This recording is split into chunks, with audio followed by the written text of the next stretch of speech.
Ya jagat mangestu karo wayah turu jagat. Nun mangke wa penemban.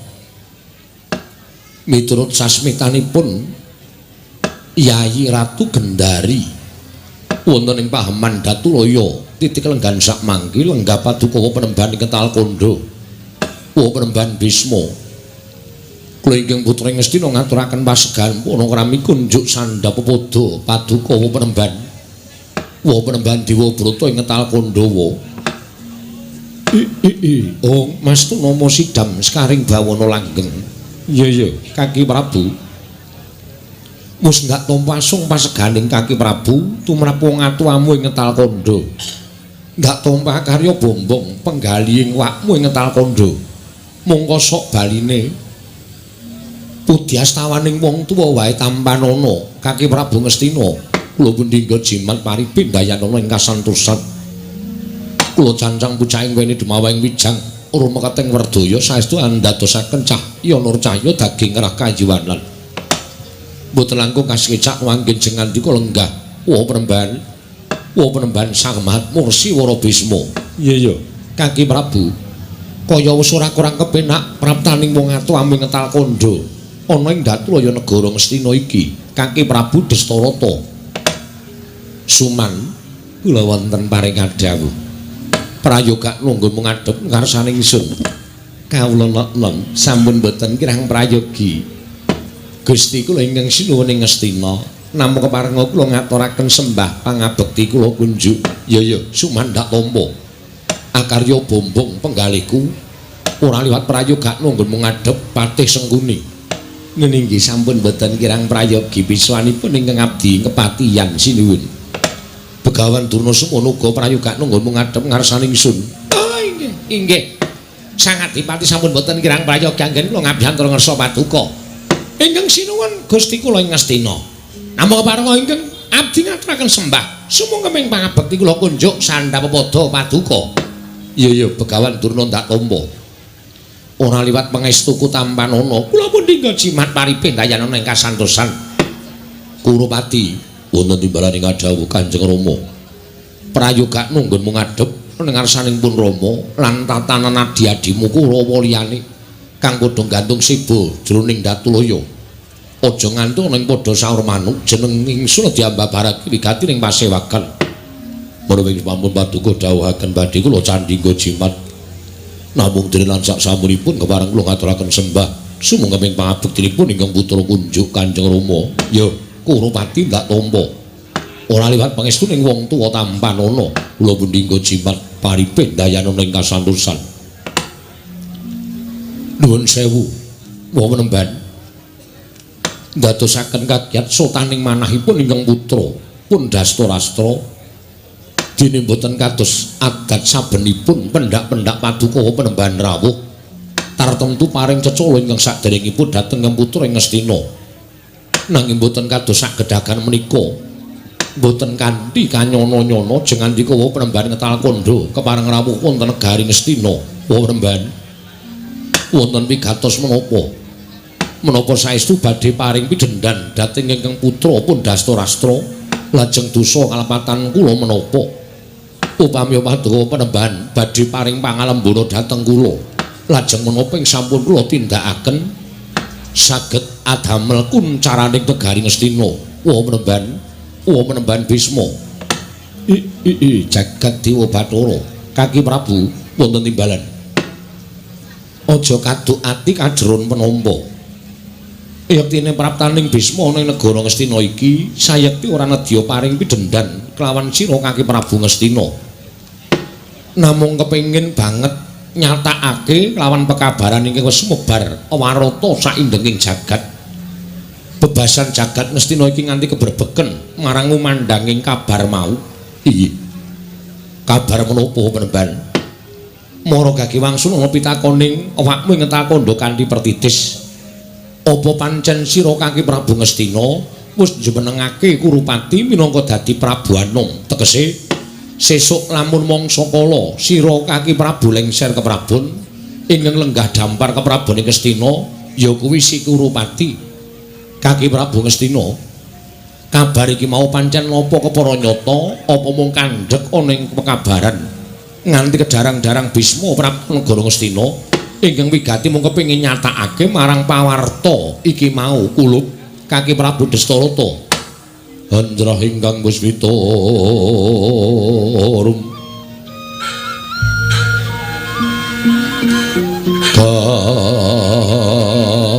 Silring Samirana mrih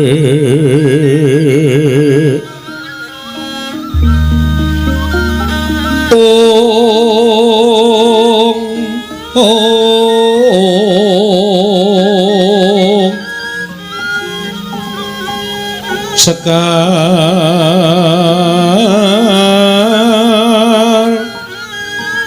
Gadung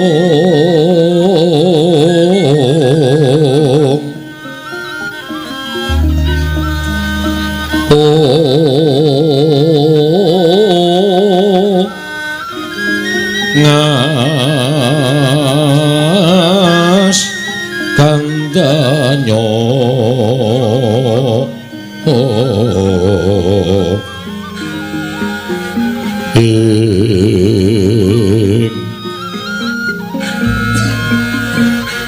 Maweh raras renaning driya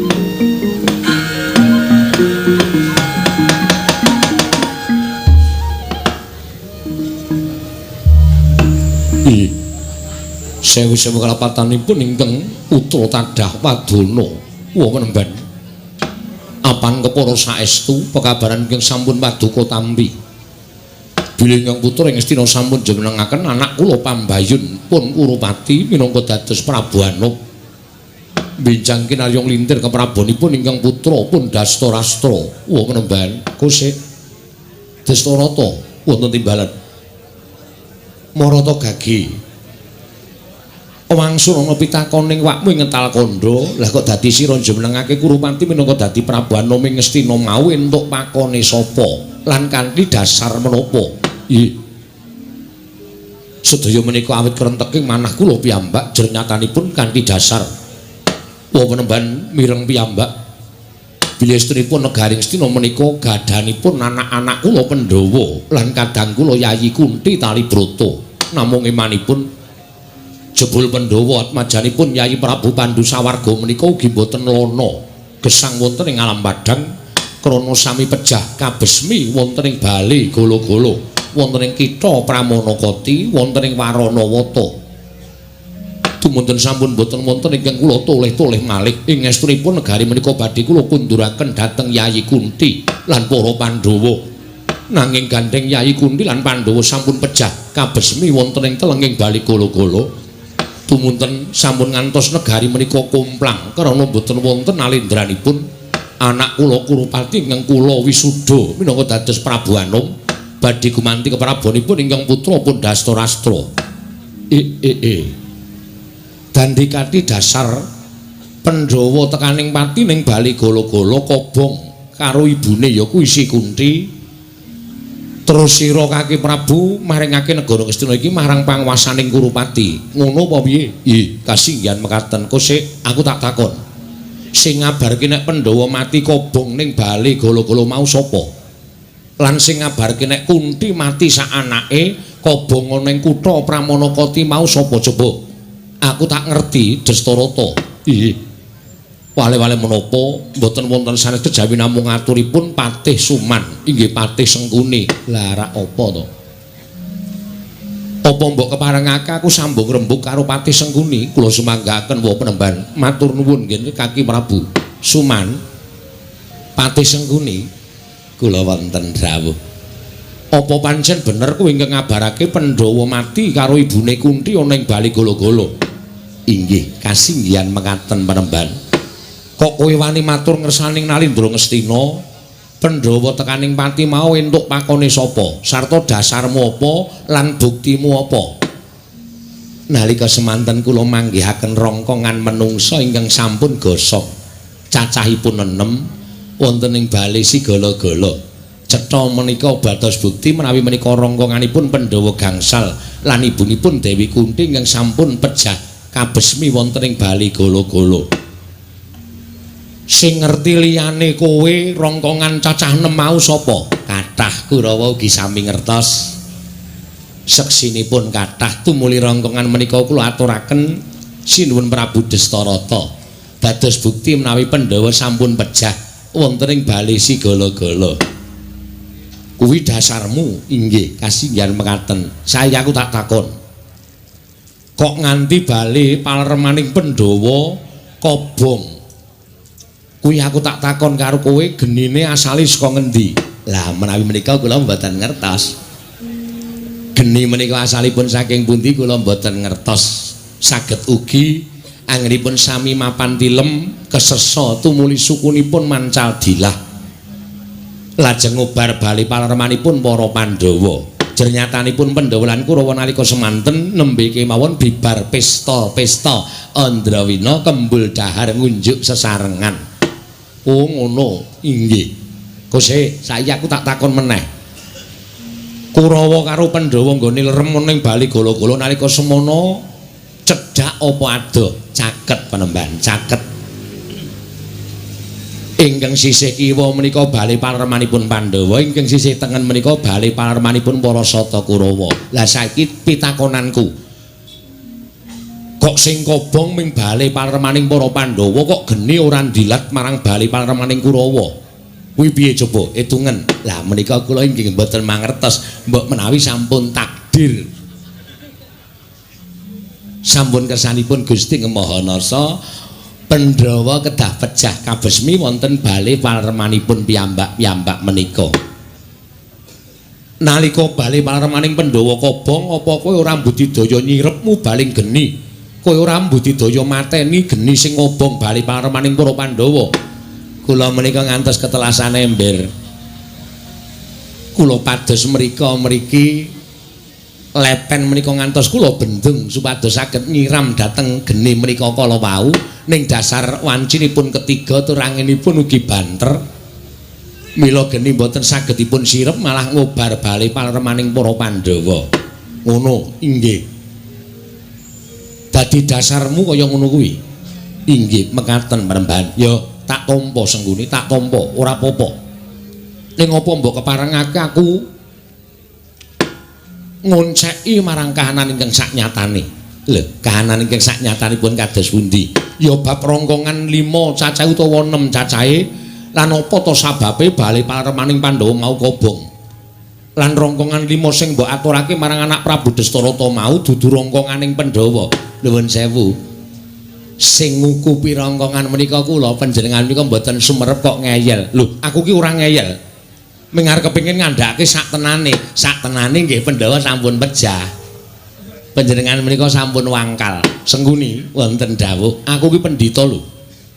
Kok omonganmu sak penakmu dhewe? Nggih, nyuwun pangapunten dasaripun kula iki mboten trimah menawi dipun lepataken, dipun narani kula menika damel-damel perkawis. Apa ana wong sing ngerti kowe ngukupi rongkongan 5 cacahe? Wonten. Sapa? Kakang Panembahan Durna. Ra ya ngono to, Kakang? Mbah.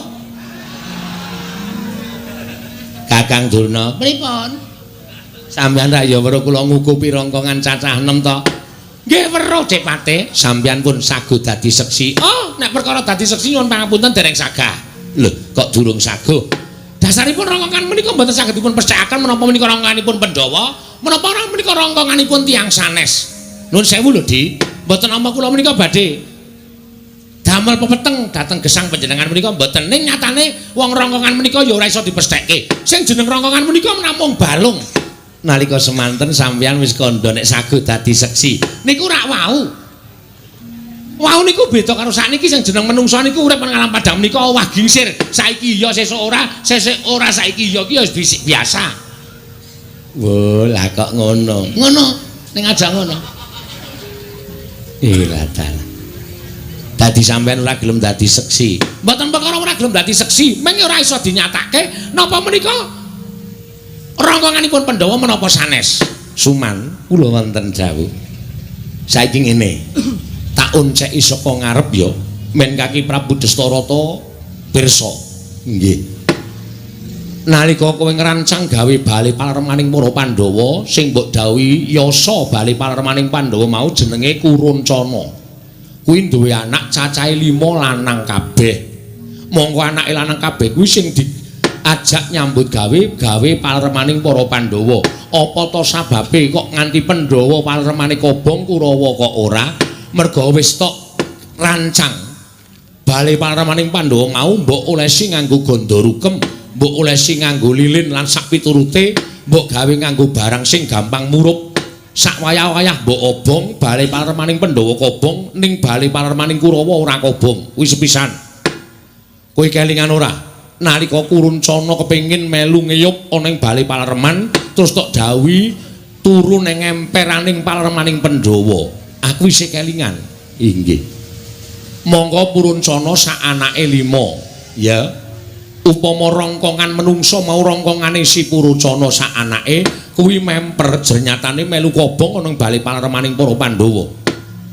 Dadi bali palermaning para Pandhawa kuwi iso kobong merga janjane wis tok rancang sadurunge pancen tok niati kowe kepengin gawe sirnaning para Pandhawa amarga kowe ora lila yen negara Ngastina kuwi bali ana ing panguwasaning para Pandhawa. Yen nganti Ngastina bali ana ing panguwasaning para Pandhawa, kowe kelangan derajat pangkat, kowe ora dadi patih, kowe ora dadi nayaka Ngastina, mula sandang panganmu mudhar. Ya apa ora? Nggih. Kirangan. Mula kowe tak kandhani sing saknyatane. Kowe tak tandani sing saknyatane. Terus saiki rancangan-rancanganmu kawit biyenmu anakku wis ngerti, Suman. Pancen kowe duwe niat nyingkirke para Pandhawa. Mula Kurawa karo Pandhawa mbok bentik-bentikke wiwit cilik nganti tekan saiki pamrihmu aja nganti rukun. Sabab yen to Pandhawa lan Kurawa rukun, tan wurunga bakal mapan ana negara Ngastina. Kowe bakal disingkirake dening para Pandhawa. Niat ingkang kaya mengkono mau sayektine aku wis ngawruhi. Cara-caramu ingkang bakal gawe kapitulaning para Pandhawa mau aku wis ngawruhi. Ning nyatanipun Pandhawa sampun pejah. Perkara panjenengan dakwa Pandhawa tasih sugeng inggih monggo. Ning penemu kula Pandhawa sampun mati. Sampun mati titik. Sampun boten saged dipun ewahi malih. Menawi panjenengan boten pitados monggo kula dherekaken wonten ing sarean. Wonten sarean cacah gangsal sampun kula tengeri sedaya. Kiai Puntadewa. Kiai Bratasena. Sedaya sampun kula paringi maejan sedaya malah Pandhawa menika kula petak wonten ing Taman Makam Pahlawan. Kinarya conto bilih Pandhawa menika pancen pahlawaning negara Ngastina. Menika miturut petangan kula Pandhawa sampun pejah. Nek miturut petanganku Pandhawa isih urip nuwun sewu. Mboten nampa kula menika badhe wonten Penembahan Bisma mboten lho. Panjenenganipun pendhita kok ngengkel. Wong diomongi Pandhawa wis mati kok isih urip-urip, nek urip nika terus buktinipun menapa? Lah, yen kowe pengin bukti saiki tak takoni. Nalika Pancalana sayembara kae, apa ana Kurawa sing ngleboni sayembara? Wonten. Sapa? Kurupati. Anak Mas Kurupati. Iso mupu sayembara apa ora? Nggih, pangestunipun boten. Ora kok dadak njaluk pangestu lho. Inggih nyatanipun boten. Kowe ngerti sapa sing iso mupu sayembara Pancala?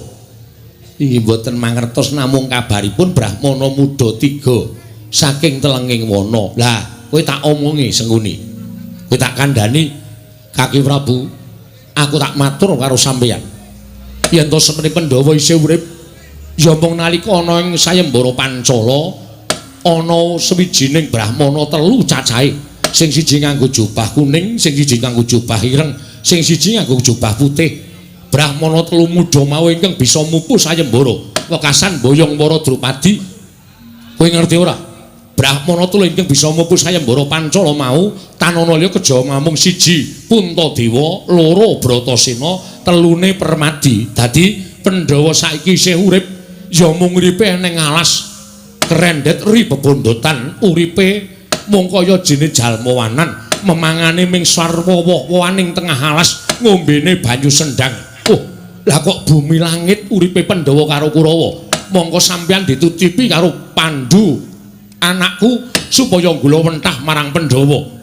Ning ora iso nggulawentah marang turasing Prabu Pandhu, malah turuning Prabu Pandhu mbok sia-sia ning alas. Anakmu Kurawa ropyan-ropyan kekeceh bondo, kekeceh brono pijes nganti ora kurang-kurang nggone ngentekke bondo negara. Ning anake Pandhu Pandhawa padha urip kasangsaya ning tengah alas. Dastarata, adilmu nggon endi minangka dadi Nalendra? Adilmu nggon endi Ngger Dastra Negara?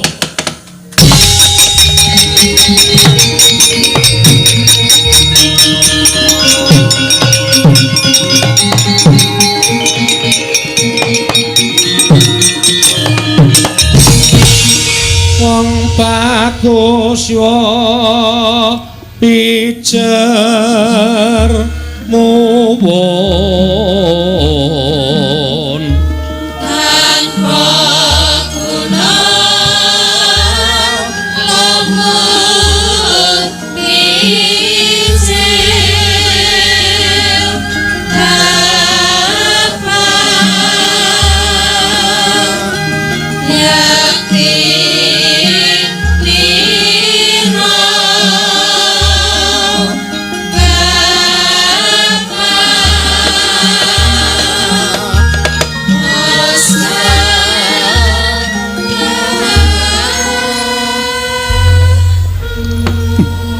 Hyang Agung, mugi paringa pepadhang dhateng jasad kula. Yayi Mandhu, apurananipun Kakang Yodi, apurananipun Kakang Nalendra ingkang tuna ing budi cingkranging samubarang. Aku ora pantes dadi wong tuwa. Aku mbok titipi anak-anakmu ning aku ora iso nggulawentah karo anak-anakmu Pandhu. Aku ngakoni ratu sing cala hina, tegese ora weruh marang gelaring jagat lan seming rembulan. Mula ora aneh yen to madegku ning negara Ngastina tansah diblithuk dening menungsa sing kepanjingan jiwaning iblis.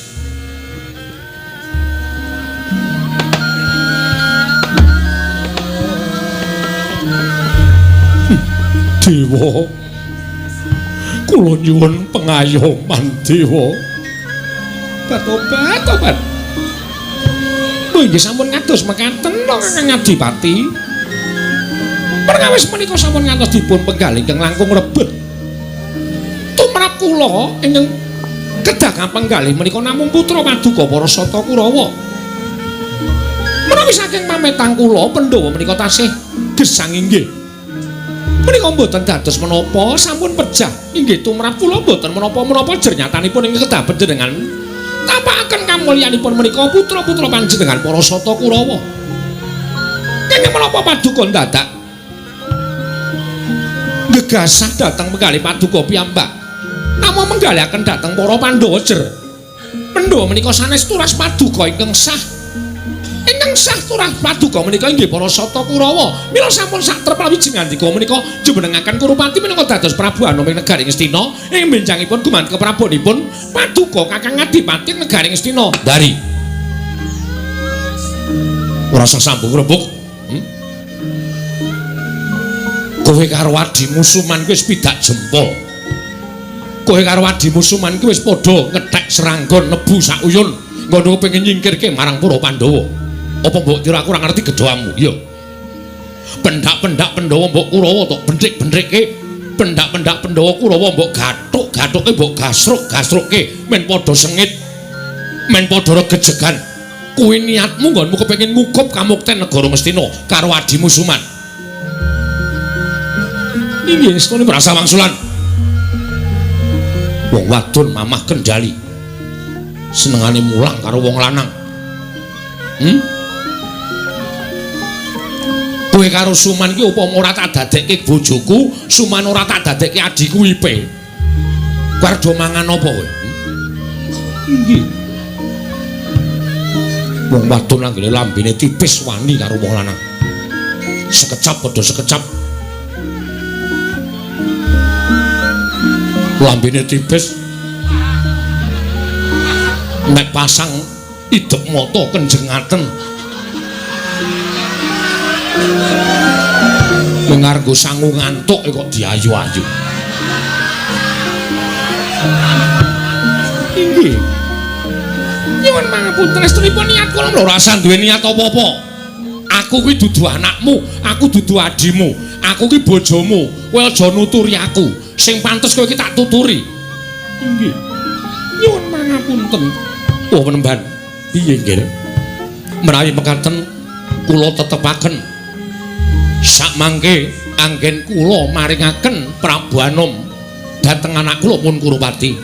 Menawi saestu Pandhawa tasih gesang tetep badhe kula wangsulaken dhateng panguwasipun para Pandhawa penemban.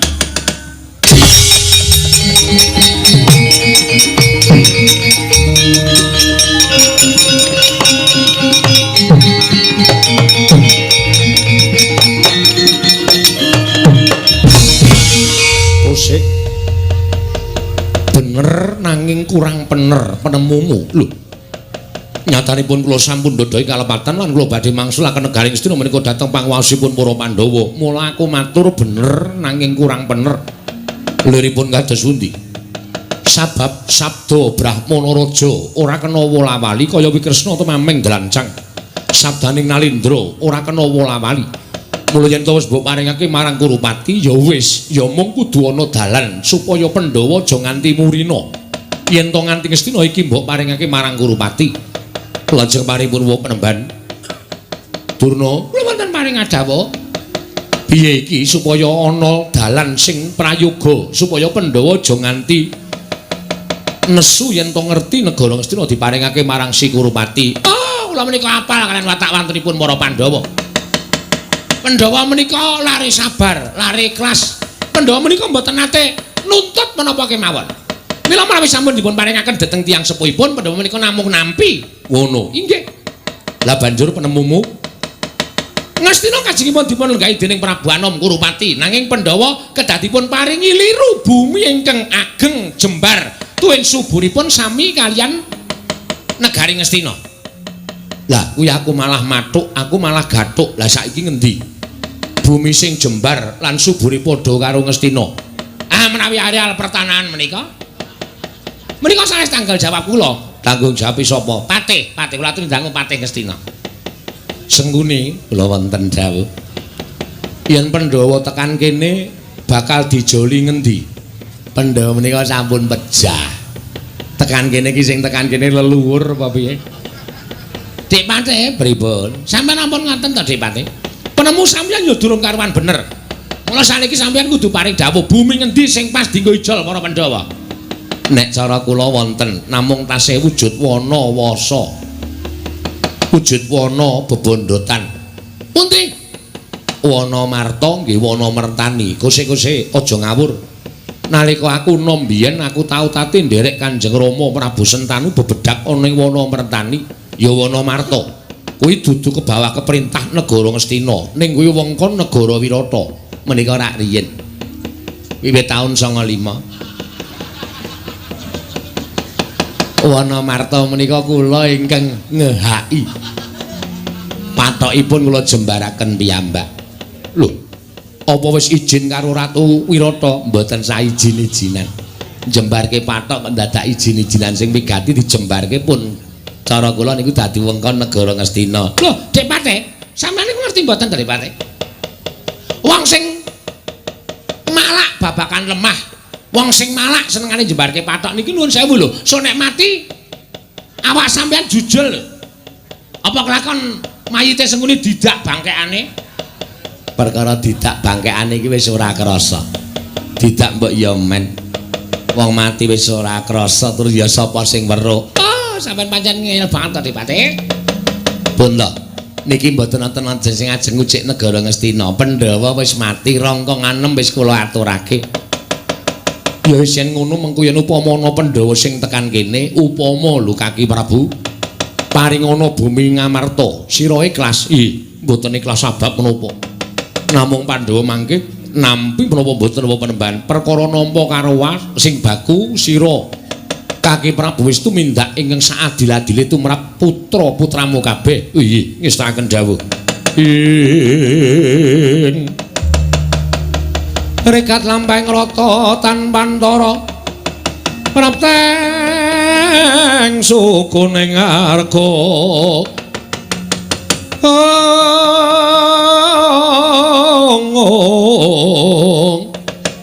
Iram kang tumingan dendeng saengga praja.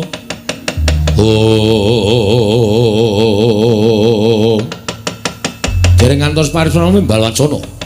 Kasaru ana angin gedhe mlebet wonten Datul ya negari Ngastina. Dadosaken kagiat kang samya sumewa baya napa dene ana prabancana ing mlebet jroning Datulaya. Ical punang maruta angganda arum angebaki jroning Datulaya jelek praptane Sang Bratasena karya kagiat kang samya mulat.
Sinongwati jagat kinari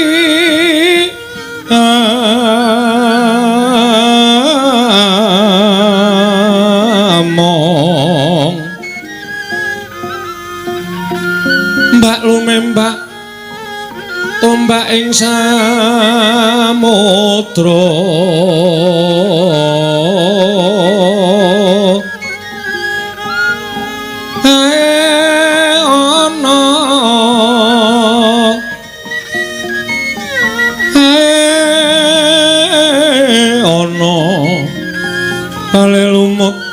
ambraganggeng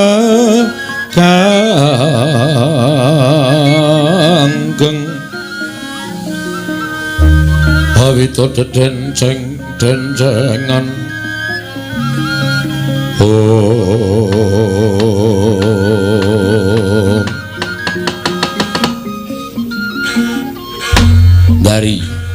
Gendari kula wonten maring adi dawuh menapa Kakang Adiwati ana angin gedhe nganti mlebu jroning Datulaya tak kira yen to Ngastina ketaman prahara sireping angin gondo arum mongko bareng tanganku grayah-grayah lah kok aku nyekel sewijining pawakan ingkang kenceng iki sapa sing sowan Batobat nyuwun pangapunten Kakang Adipati menika putra Paduka lho kok sik anakku sapa apa Dursasana apa piye Dursasana kae awake gedhe ning glombyur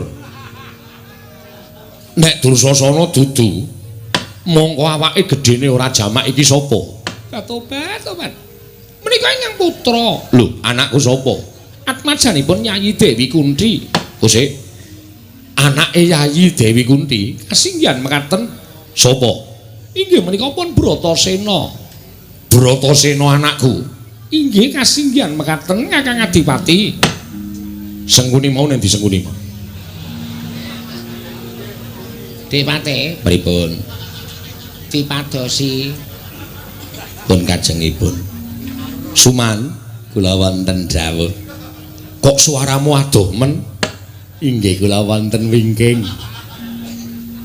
aku tak takon karo kowe saiki wangsul ana pitakon kanthi pertitis sengguni kula wonten dawuh sing sowan ning ngarep aku ki sapa ayo cetha sebuten sing cetha inggih Raden Bratasena sapa Raden Bratasena kowe iso nyebut seru ora sengguni tak suwek cangkemmu lho sing seru ta Dipate ora usah kaya ngono kuwi ta sapa Raden Bratasena lah saiki aku tak takon karo kowe sing tok aturke ning ngarep aku rongkongan 6 cacahe mau rongkongane sapa mboten ngertos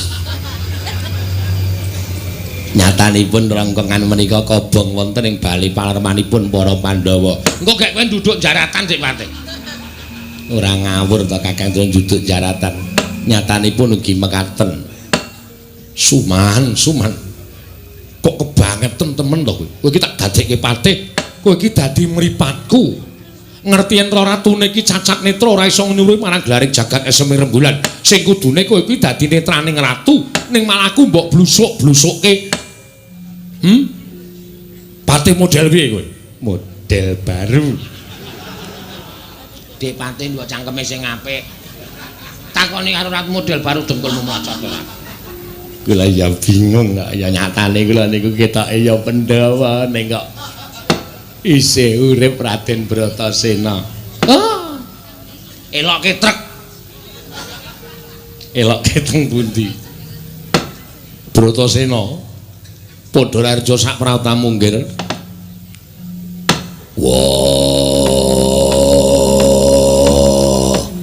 jagat Dewa Bathara jagat pangestu karo piye nadyan aku ora weruh marang kahananmu ning krungu suaramu aku wis bisa ngraita lamun sira saiki gagah godhek wok simbar jojo Dastarata bapakku aku ngaturake sembahku katura ya Bratasena tak tampa ora liwat pangestuku Tampanana ya nggir tak gegem dadekake jimat kakangmu Puntadewa ning Saptawarga permadi piye ya pinaringan waras Nekula Sedewa ya pinaringan waras Kunthi ibuku ya pinaringan waras jagat Dewa Bathara syukur Bratasena yen to Pandhawa isih kinayoman panguwasaning dat kamurweng dat prayogakna ngonmu ngadhep ya nggir ya kaya wis ora kurang kepenak Bisma kakekku aku ngaturake sembahku katur ya kula putu tak tampa pangestuku Tampanana ndak gegem dadekake jimat gendari ibuku aku ngaturake sembah Batobat tak tampa nggih Bratasena pangestuku Tampanana ya nggih tak gegem dadekake jimat Durna bapakku aku ngaturake sembah Werkudara Bratasena ya tak tampa nggih cah bagus kowe waras to nggih yo waras syukur ora kendhat gone bapakmu saka lima tansah nyuwun ngersani Gusti muga-muga anak-anakku Pandhawa tansah pinayung ana kewarasan lan kawilujengan yo ngaturke panuwun pangestune Bapak Tampanana ya kula yo tak gegem dadekake jimat Kurupati kakangku aku ngaturke bekti Yaya Dimas lak tombo pangestunipun Kakang Tambanana tak gegem dadiake jimat Dastarata bapakku piye Nger syukur ora dibagekke dhewe kowe syukur wong tuwa ki mung kari kelakuane nek kelakuane apik ki sing enom-enom mesti nyuwun pangestu aning wong tuwa kelakuane ora apik ya ora bakal dinyuwun pangestu ora disuwuni pangestu arep tak pek dhewe arep tak nggo mukti dhewe ora arep tak dumke wong kana-kana oh manyen pate ngayal tenan piye kula Bratasena sowanku ana ing negara Ngastina aja nganti didakmu aku bakal nyuwun negara Ngastina lah banjur wigatine ming kepengin krungu ngendikane Dastarata bapakku krungu bab apa yen sampeyan isih kelingan duk nalika Bapak Pandhu arep sedo biyen paring dawuh piye wiladal Kakang Adipati kula titip negari Ngastina mangke menawi anak-anak kula Pandhawa sampun ndungkap dewasa negari Ngastina menika kula aturi ngunduraken dhateng pangwaosipun anak kula Pandhawa ngono welinge bapakmu duk nalika semono Babu Undi paring dawuh karo aku yen to dina samengko Pandhawa wis pantes lan wis sakmestine nampa tinggalane wong tuaku mula aku nanjihake marang Dastarata bapakku babagan negara Ngastina iki kepiye apa arep mbok balekake marang para Pandhawa wutuh apa mbok balekake marang Pandhawa sak sigar semangka tegese separo Werkudara Bratasena sak sedulur ora bakal kabotan mung kari nunggu dawuhe Mbak Dastarata bapakku dina samengko iki jagat Dewa Bathara kula upama aku pantes mbok patrapi paukuman mestine tak tampa kanthi ikhlas kabeh mau pancen lupute wakmu ing Ngastina ngerti yo nggih yen to dina samengko Ngastina kuwi wis duwe nalendra ingkang bakal gumanti keprabon ana negara Ngastina ya kuwi kadangmu Si Kurupati kakangmu nalika semono wis tak wisuda minangka dadi Prabu Anom kang mangkone bakal lumintir keprabonku mula bareng sira kulup Bratasena prapta ana ing kene wahaya ing pambudi nanging aja nganti sinengguh Ratu Ngastina kuwi ratu ingkang mencla-mencle gunemane mula tak tetepake yen to negara Ngastina batet babi bardhek ing Kurupati ya mung supaya adil sira kulup bakal sun paringi bumi leliru ya kuwi wujuding wana marta wana gong liwang-liwung alas bebondotan ingkang jembar lan subure tanpa beda kaya negara Ngastina yen sira kulup Werkudara Bratasena gelem babati wana marta tak paringake marang para Pandhawa minangka bumi perdikan lan agemen mukti kowe sak sedulur Nger kulup Bratasena Brahmara remang swamya ngambreng Kati karunaning kasose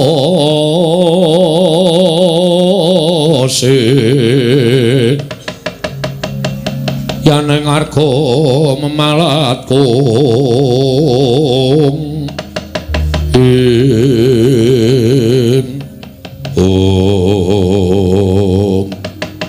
piye nggih katone sira kaget ora ya mung aku nampa apa kang dadi dawuhe Dastarata bapakku sira nampa ya aku nampa yen ngono sira Bratasena gelem babat Monomarta ora gelem sebab apa tumrapaku malah luweh awet tumrapaku malah luweh isa dadi patuladaning para kawula wong kepengin mukti ya aja jagake karo wong tuwa yen kepengin mukti ya bebodro dhewe yasa dhewe kanthi cara mengkono bakal lestari turun-tumurun saturune Werkudara sesuk.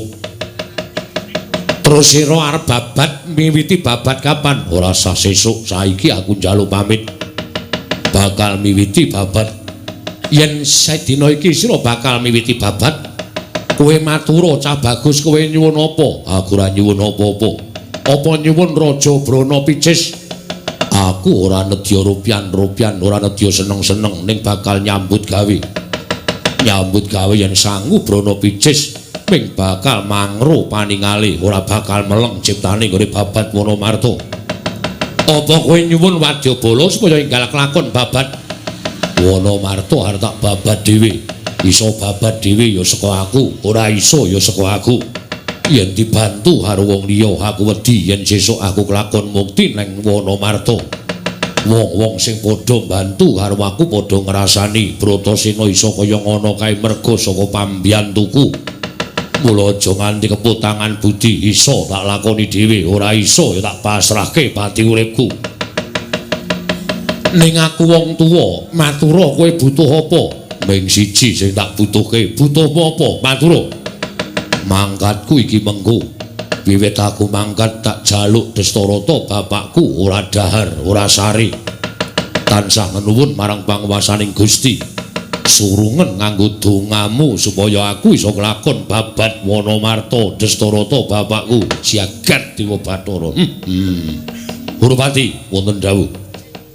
Krungu ora kowe gunemane adimu lanang Bratasena? Iya. Wong teguh timbul, wong niat prihatin ora kaya Bratasena.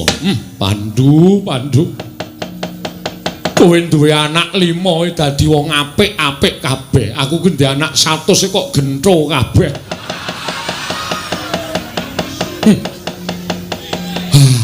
Kunti.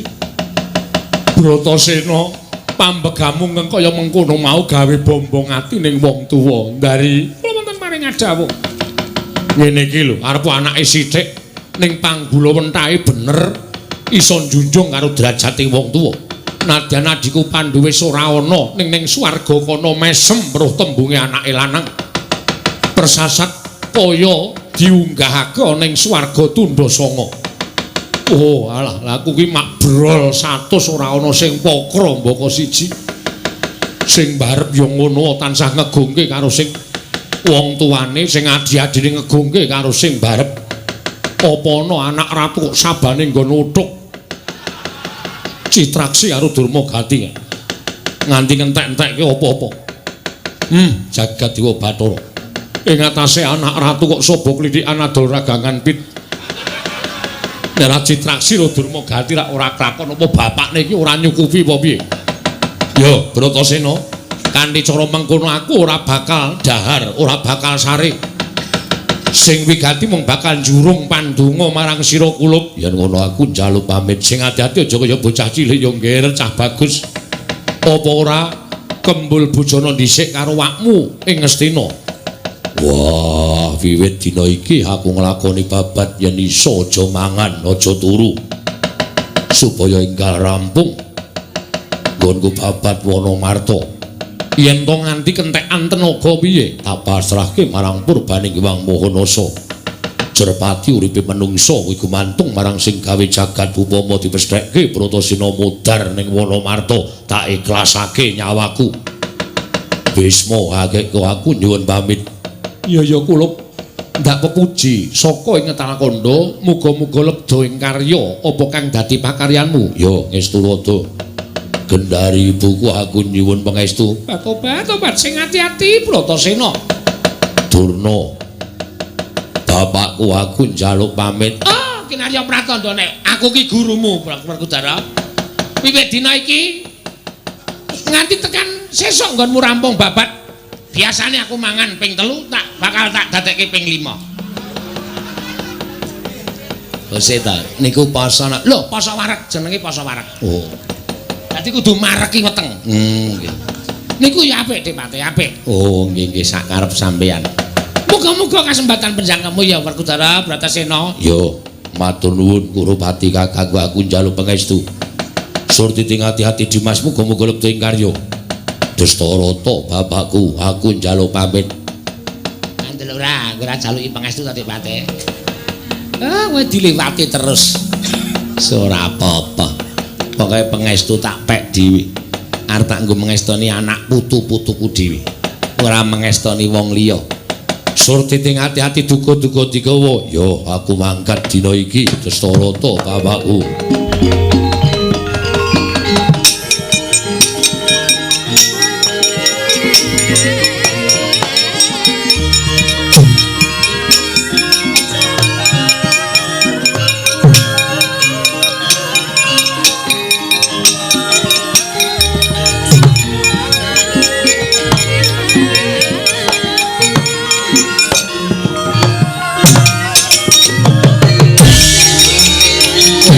Bratasena, aku arep mbok ngapake nggih.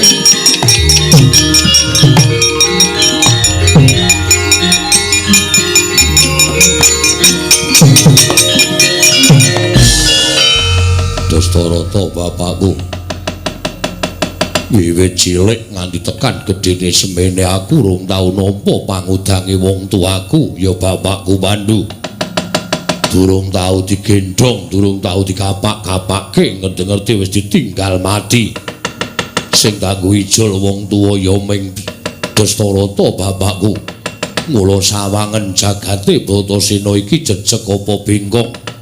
Yen bengkong pesthekno aku mati ning Wonomarta, nah yen jejeg pesthekno yen to aku kasembadan nggonku babat Wonomarta. Weh lah jagat Dewa Bathara Bratasena.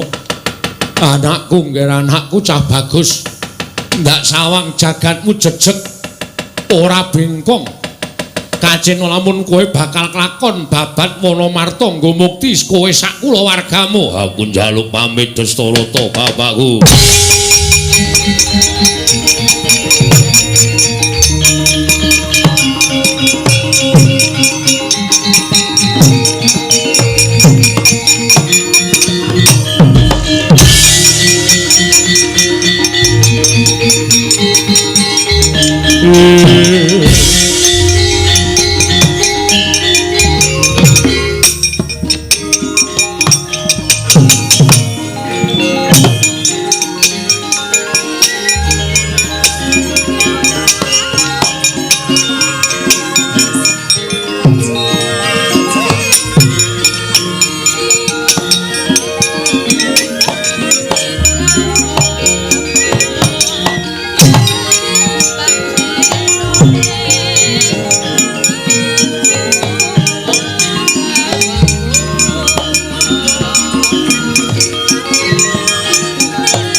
Bathara jagat pangestu karo. Percaya ora Kaki Prabu, Pandhawa isih urip. Oh remban. Kula sampun pitados. Malawi dinten sak mangke kula sampun boten badhe pitados malih kaliyan aturipun Harya Sengkuni nggih Suman. Nyatanipun sampun marambah pangkaping-kaping kula menika dipun blithuk dening Suman inggih kadang kula piyambak. Ya perkara kuwi mangsa Baranga. Sengkuni kula wonten dawuh. Bratasena wis mangkat babat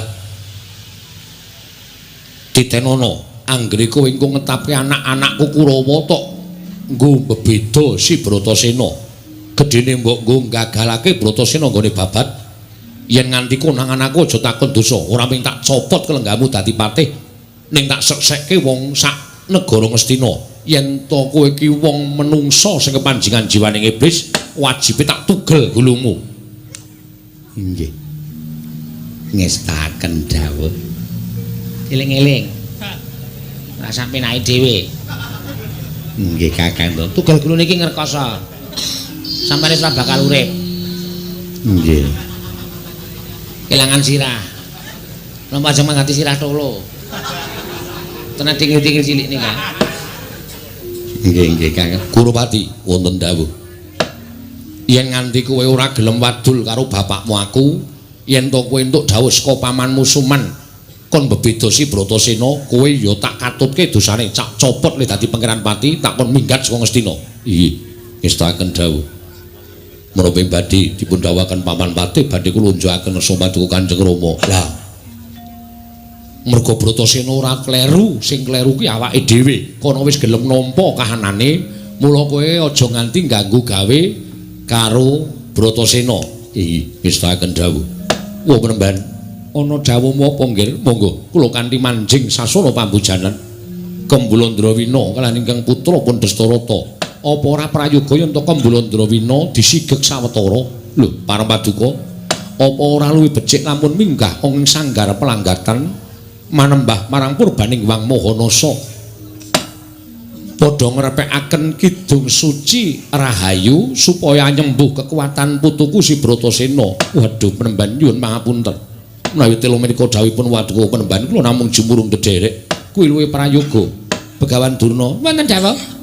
Ayo munggah ana ing sanggar pelanggatan ndedonga karo aku. Aduh. Kula mboten beto dupa. Ora usah nganggo dupa. Pokoke anggere meleng ciptane. Mangga-mangga penemban kula dherekaken. Begawan Durna Yudha kanthi, "Oh nggih, monggo sinuwun kula dherekaken." Dari kula wonten maring dawuh tuntunan aku manjing sanggar pelanggatan. Suman kula wonten dawuh bubar kang padha sibuk. Ingsun kundur ngedaton kula ngestakaken dawuh. Ora usah werna-werna. Ora usah gawe karti sampeka, ora usah gawe cara sing aneh-aneh. Konangan aku tak tugel gulumu. Inggih. Kula badhe tenang kemawon menika. Kanggre werna-werna titenono. Inggih ngestakaken dawuh nyuwun pamit madal pasilan. Kaya wis ora ana dawuh maneh pati sengguni. Purna gati ning pananggilan salah-salah kundur kedaton jlok saking dampar kencana. Kinapit gambaran gading. Kadang sanggening Purban Jati katinon saking Mandrawa kaya gumebyar candraning Sri Naranata wau.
ana swara tanpa rupa. Ndak wis padake cat katon cat ora. Ya, mangsa kowe iso ngematke karo aku bangsaning Jim. Haramku Jim Dam Darat. Kowe sapa? Panengah Pandhawa Raden Bratasena. Raden Bratasena. Wah, sugih kendel bondo wani. Kowe wani ngrusak pepasening Wanamarta, ngerti ya? Iki dudu wujuding alas. Tata lair wujud alas nanging batin iki wujud negara utawa wujud negaraning Kajiman. Diasta dening Sinuwun Prabu Yudhistira sasanak kadange kabeh. Lah kok dadi kowe wani ngrusak pepasening Wanamarta ya negara Amarta. Sing tak weruhi wujude alas. Upama kowe ngarani wujud negara Jim, aku ora bakal peduli. Malah kepasang yugya katuju ngene yen pancen iki wujud negara Jim. Matura karo ratu Gustimu, ana menungsa sing bakal ngenggoni Wanamarta ya kuwi aku sak kadang. Wah, ladalah. Sugal ucapmu keparep. Yen kowe arep mapan ing negara Wanamarta kudu wani ningkes bangsaning Jim. Mara lumpukna sak sedulurmu. Aku ora bakal wedi kerubutan Bratasena. Ora minggat tak gaglak limpamu. Mara maju Jim Dam Darat.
Waduh. Lagi seneng mergo menang. Mere-mere kok digajel saka mburi. Wong gerang ra tatanan. Sing akon sapa? Sing akon kowe ngewangi aku sapa? Lho, kowe dicokot Jim. Kowe meh wae katriwandan. Dinggo dolanan bangsaning Jim. Mula pun Kakang ora mentala. Ora sandadak ngewangi Bratasena. Yen aku urung sambat, aku ora bakal sambatku yen wis tekaning pati. Wah, bali yo. Bratasena, aku kuwi kakangmu. Aku ngewangi karo kowe kok ora entuk. Bali yo, Werkudara.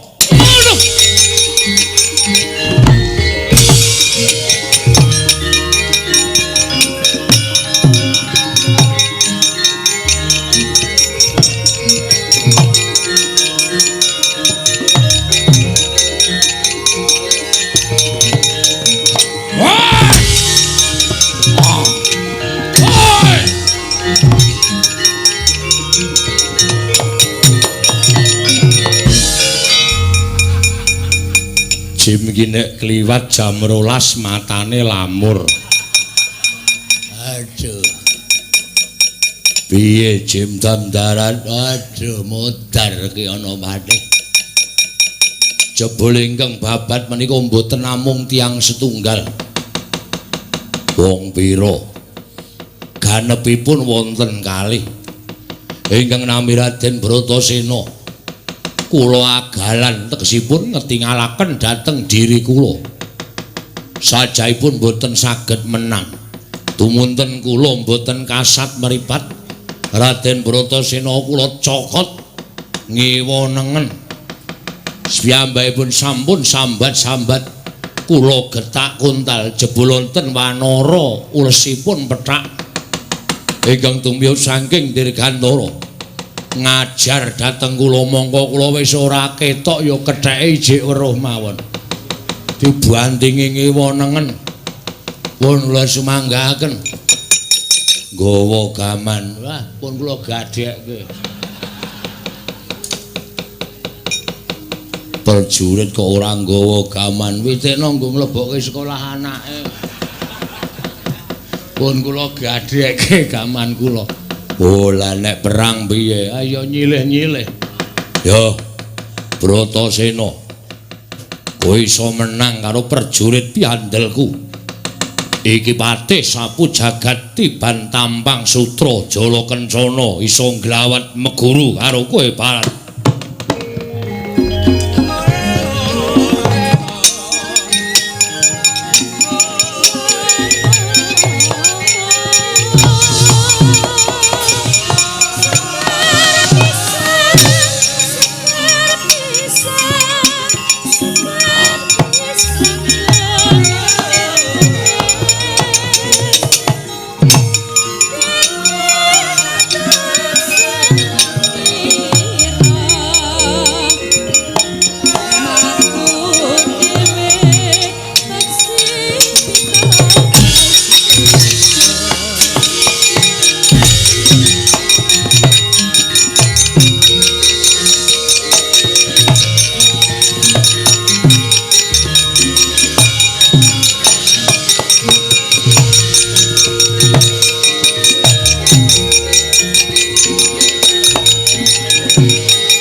Aja nganti diculke iki dawuhe patih sampu jagat kon nyekeli. Engko nek iki mati dadi pangane awake dhewe. Ayo nyekeli. Ayo dikondeli sikile kondeli aja nganti iso obah. Tangane dikondeli. Iki malah nyokot nggon aku iki piye iki? Arang ora ana nggone kaya entuk endas aku. Ayo dicekeli. Ayo dicekeli. Iya ayo dicekeli. Aja nganti ucul. Wah. Permati. Puntadewa. Awakku abot, ambek aku sesek. Aku tulungono abiyasa kakekku. Kundi ibuku aku tulungono. Cekeli lho ya, cekeli. Wonge omong iki ayo cekeli. Ayo padha kudu diruket sak cekeli. Kudu dicekeli. Nek ora digubet tuman wae wong. Anggepe sak penake dhewe. Iki ana demit bakul someh bareng. Ayo aja nganti ucul. Aja nganti ucul ayo. Aja nganti ucul. Ora kowe iki ning kono iki ngapa nyekeli apa? Ayo nyekeli genah iki genah gubet ngono kok kowe kira. Iki aku gubet sikil aku. Apa kan gubet sikil? Iki kok gubet sikil kok nyilake rok barang iki ngapa? Aja kuwatir kecekel tenan saiki. Wis cetha tak cekel iki yakin. Cetha tak cekel. Kok wae sendal-sendul wae. Meneng wae rasa cerewet kowe iki mau ngono. Anggere kowe meneng kabeh ora ngerti nek kowe ora meneng kabeh. Kok wae cekeli kanca cekeli.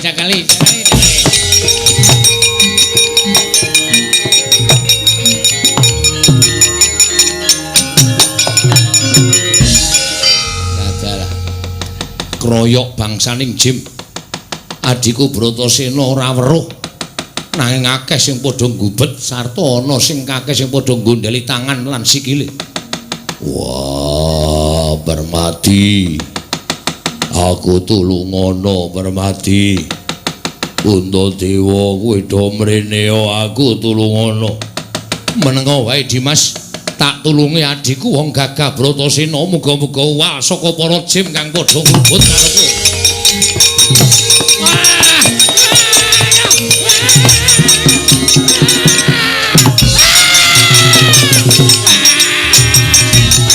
Panas.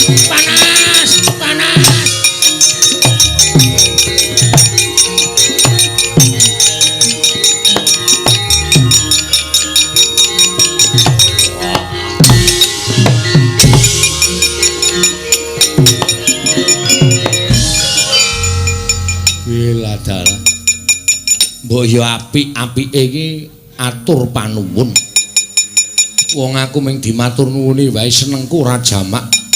Bareng kuwal saka bebaya jim setan kang padha ngruket sikile. Lah kok aku wong tuwa ditendang sak penake dhewe ya Bratasena. Yen pancen si Adi ora gelem tak ewangi ora apa-apa.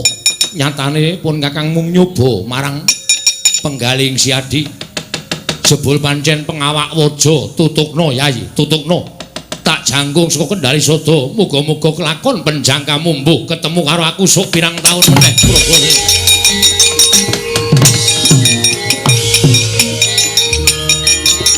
Wah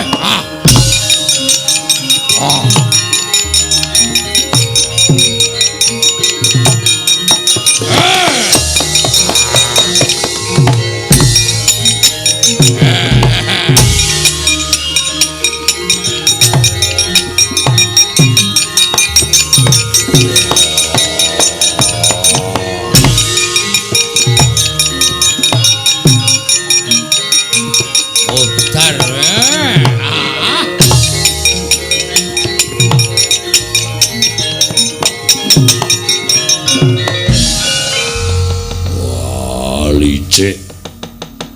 Ayo walono tanding yuda karo aku. Wah, ciring getih wedi mati. Ayo sumbar-sumbaro sak karepmu. ora bakal gawe macak. Aturke sinuwun Prabu Yudhistira nampa paukuman ingkang abot ing negara Indraprastha.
Yoga Brahma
Ningkang driya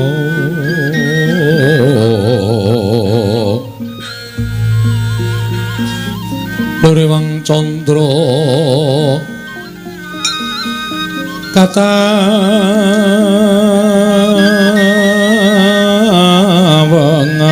katawangan sumuk ing tias katuritan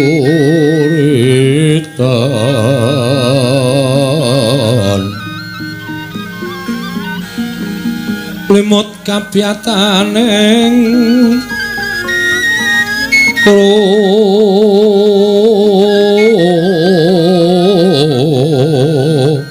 ojit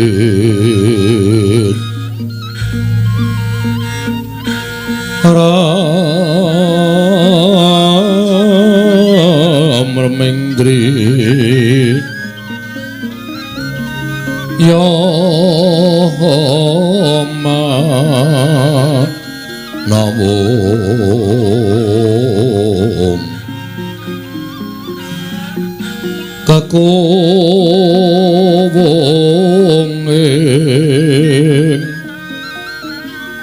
kakowonging wang wisesa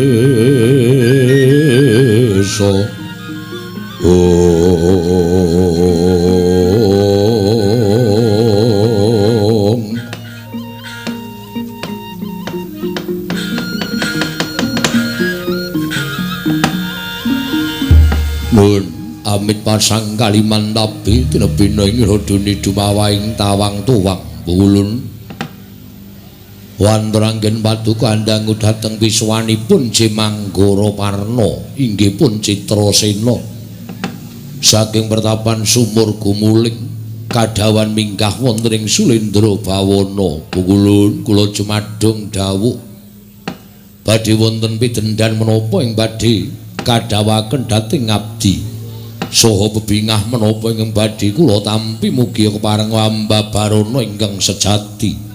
Wong Mas Ngoma Sidam Sekaring Bawana langgeng Anggara Warna wonten timbalan. Aja kaget jeneng kita ulun timbali sayekti bakal nampa dawuh saka panjenengan ulun ngertiya. Lamun duk nalika sira sarta kita ulun utus supaya bebodro wujuding negara Jim kang aran Indraprasta ing mapan ning Wanamarta. Saka pitungan ulun wis ndungkap 1000 taun bangsaning Jim ing kepandhikani dening Prabu Yudhistira lan sakadang kadeyan nggone mapan ana ing Wanamarta. Wondene dawuh saka panguwasaning Sang Hyang Jagat Giri Pratingkah lamun negara ing Indraprasta ya ing Cintokapura sayekti mengko bakal kababar kamanungsan wondene titah ingkang bakal nampa triman kanugrahan wujuding negara Indraprasta kanana liya kejaba mung putu-putulun para Pandhawa. Mula kang sangka kuwi Anggara Warna apa to sababe jeneng kita ulun timbali sayekti kita ingkang mangerti marang pengapesaning bangsaning Jim jumbuh kelawan pusaka ingkang ulun titipake kelawan jeneng para kulut Anggara Warna 1 Lisah Pranawa 2 Oyot Bayura 3 Watu Timpuru kuwi minangka dadi pengapesaning bangsaning Jim. Sira paringna marang piranganing Pandhawa lamun kita bingung sabab kita durung wanuh kelawan para Pandhawa ciri getheke kita mapana ning tengahing alas samengko yen to sumurup sawijining satriya ingkang kadherekake Panakawan catur cacahe ingkang tuwa jenenge Semar Nala Gareng Petruk kelawan Bagong yaiku ingkang winastan panengahing Pandhawa kang aran Raden Harjuna ya Raden Permadi tumuli boyongan marang sumur gumuling lan paringana pusaka pengapesaning bangsaning Jim ya Raden Permadi iku ingkang sakadang ingkang kawasa sarta kuat nedhi ambabar negara Indraprasta wujud kaya dene negara ingkang kamanungsan Citrasena. Lenglengeng tiang mangu mangungkong ganduan rimang lirlena tanpa kanin yen tan tulasa amengku sang Dyah Utama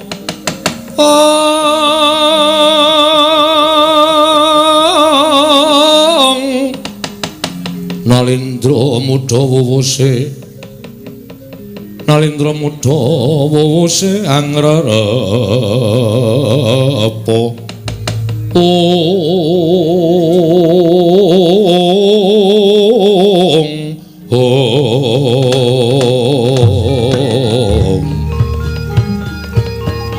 Uta Pandhawa tata kati Wisraya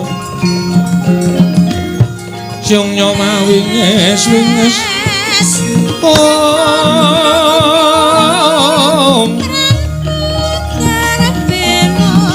Kanduan rimang lelena tanpa kanin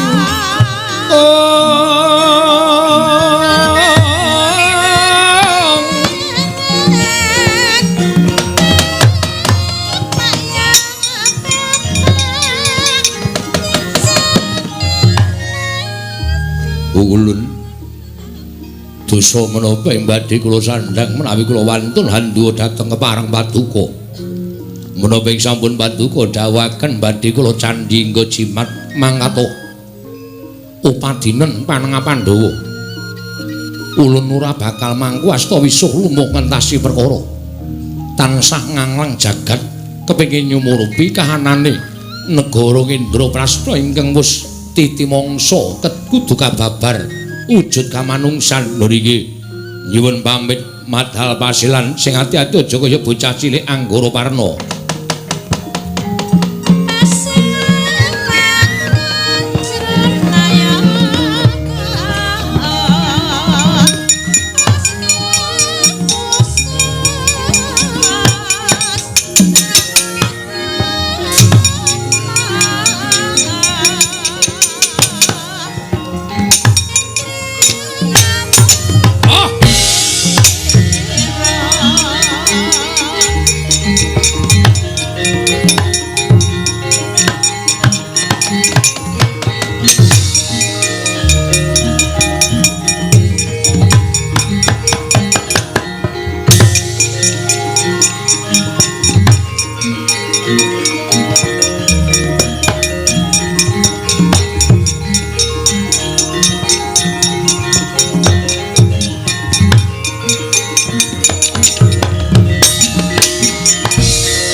kon lakuning lekas lukita linuting kidung kadung kadereng hamomong memangun manah rahayu latar lagu jebul nganti kaya mung sak gebyaring tatit balandini wangpi kulon Bathara Indra wis paring dawuh ganep 1000 taun nalindraning Jim Prabu Yudhistira nggone mangres sanggya para Jim ngemapan ana ing wana marta lan wis ditiwanji kudu kababar kamanungsan ya Raden panjenengan wonten pundi jumbuh lan dawuhipun Sang Hyang Bathara Indra kula ketasaken boyong Raden wonten ing pertapan sumur gumuling Raden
tulungono cah bagus Petro non Kakang Mas kok dadi kanane kaya ngene lah iya iki niki kok lho kok kaya kepulet pedhut niki napa nggih Den aku dhewe ora ngerti kok kaya ora kula gawe mbok menawa ndrone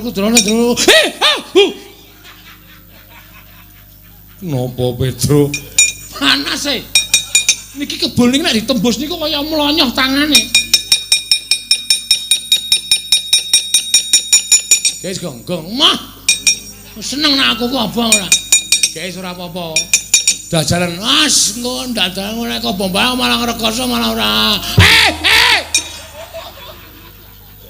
wis ora seneng ya nek ra iku mlonyo men elek heeh aku iki mbiyen ya elek kok ya wah bermati aku tulungono Petro nun tak sabeti nganggo oyot bayura angke niku prayogi ndara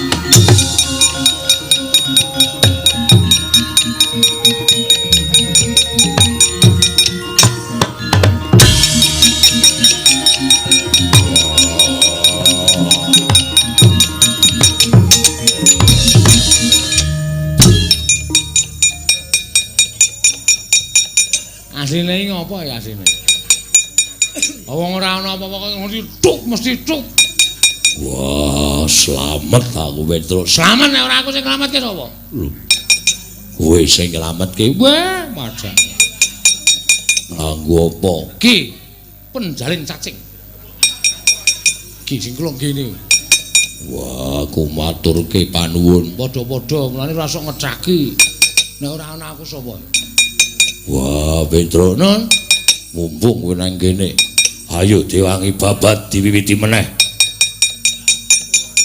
kula niku entuk undangan rapat RT niki nun ngapunten mawon ngrampungi dhewe kula niku dadekke pengarep pembicarane kula nek ora ana kula Bagong aduh konangan ayo ngapa diwangi babat wah ayo kayu-kayu ae dirubuhke nganggo alasan rapat tak pecah dasmu aduh ngopo kok ilate kaku to iki aduh Trak aduh ngopo lho kok mripatmu kok dadi abang sih sing ngono piye le aduh Trak iki sandake kumat waduh mau rasa melu ora apa-apa to ya dadak melu barang iki ngopo Makasih ya, Truk.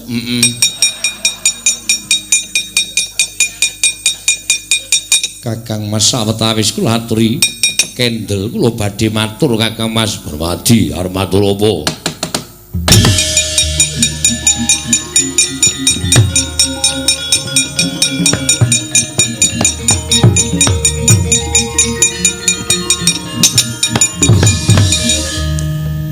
Dawuhipun Iwang Pikulun Bathara Indra lumantar Begawan Nanggara Warna.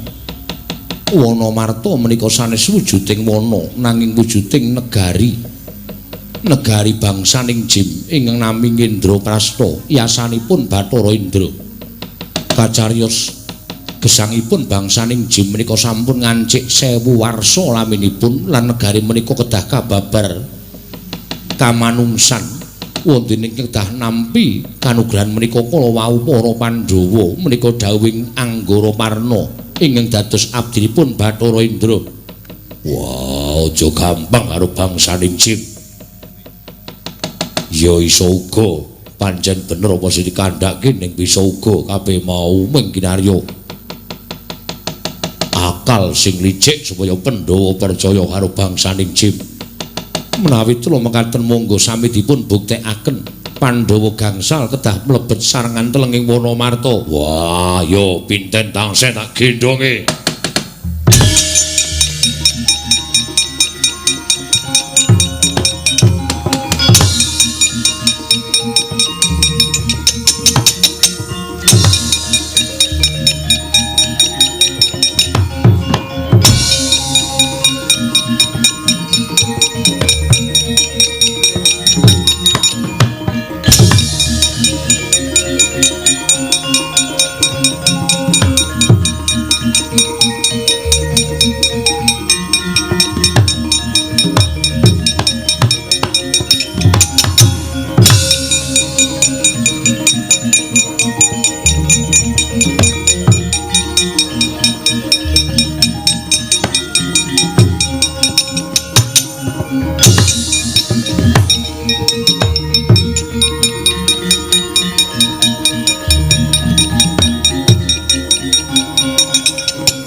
Sapu jagat inggih sinuwun.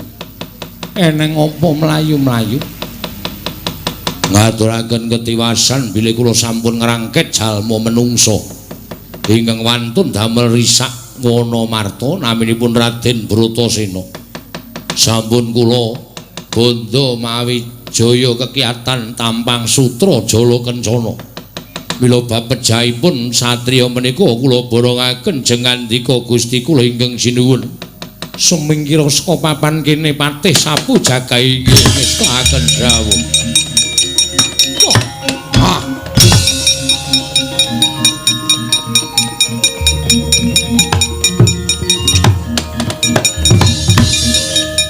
Dandun Wacana Danang Jaya Tripala Dama Granti cetha lamun ana menungsa ingkang sasar susur tumindake mlebu jroning Wana Marta ngrusak pepasrening Indraprastha ora ana paukuman ingkang pantes kejaba mung dadi panganing bangsaning Jim Dandun Wacana.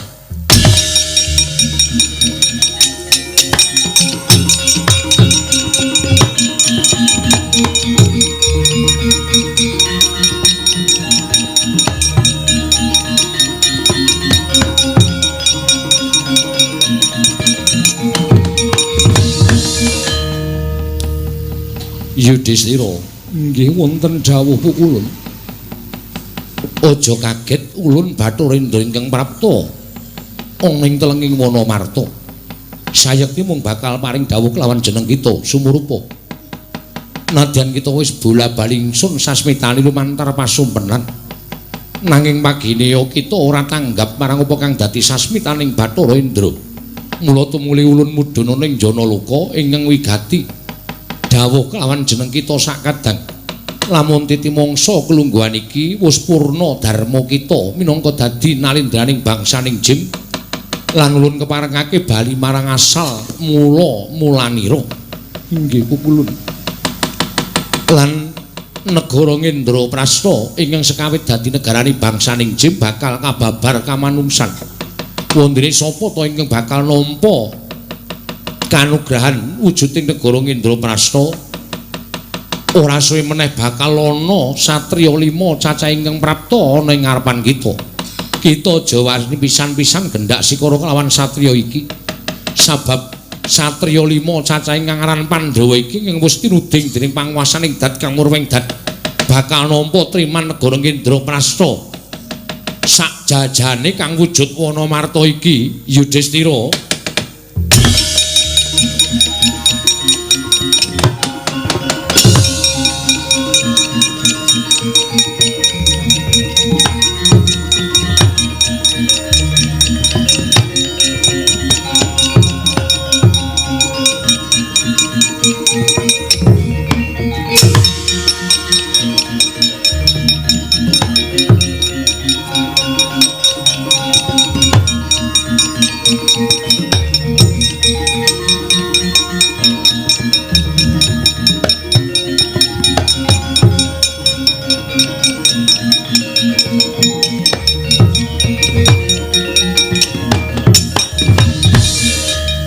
Pukulun mboten pantes bilih paduka lenggah wonten ing ngandhap saknyatanipun malah kula ingkang mestinipun ngunjukaken sembah ngersa paduka Sang Hyang Pikulun Bathara Darma ingkang sayekti sampun anyalira wonten angganipun paduka Raden Puntadewa.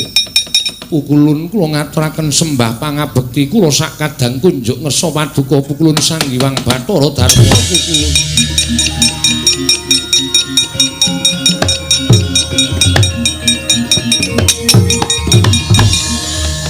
kejawi saking menika estunipun sampun nampi dawing Sang Hyang Bathara Indra bilih negari kula sakadang ingkang wujud negari Ngendraprasta menika badhe katampi dening paduka sakadang mugi andadosna ing kawuningan bilih estunipun negari Ngendraprasta menika mapanipun wonten ing tengah wonten ing kidul menika sinebut kasatriyan Jodipati inggih nunggul pawenang ingkang ngiring kilen menika wujudipun kasatriyan Madukara ingkang ler tuwin wetan menika wujudipun kasatriyan Sawojajar tuwin Bumira Tawu tengah wujudipun wewangunan ageng ingkang winastan Ngendraprasta inggih menika negari Ngendraprasta.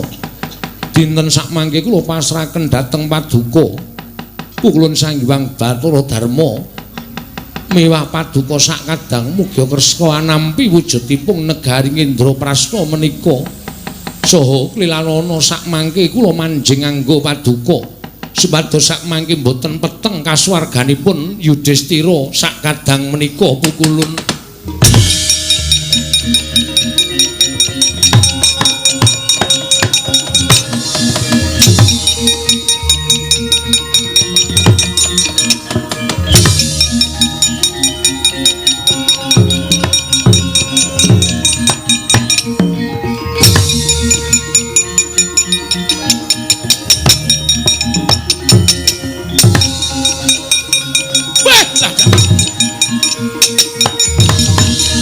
Sedia.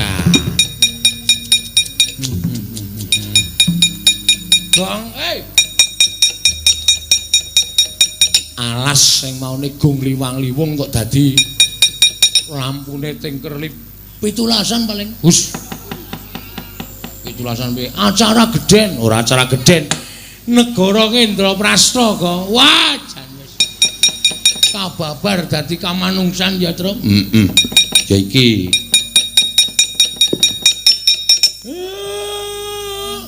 minggat wajate batur kok ming cengengesan arepan. Lah kowe iki apa? Ya batur. Niki lho, Den. Napa-napa niku nek di wiwiti saka priatin undu-unduane ya mesti enten. Pandhawa wis lara lapa mataun-taun mapan wonten tengahing wana, mongko boten duwe rasa meri. Nadyan negari panjenengan dilenggahi ingkang raka Ndara Kurupati. Ning sampeyan tetep sabar, sampeyan tetep ikhlas, sampeyan boten duwe rasa sengit kalih para Kurawa. Lah, wohing kesabaran, wohing kaikhlasan, wohing nggone sampeyan wis nglakoni prihatin tarak brata semedi nggih niki. Nyatane Gusti mboten sare. Sampeyan pinaringan kamukten negara Indraprastha. Mugi-mugi jayeng bawana Ndara.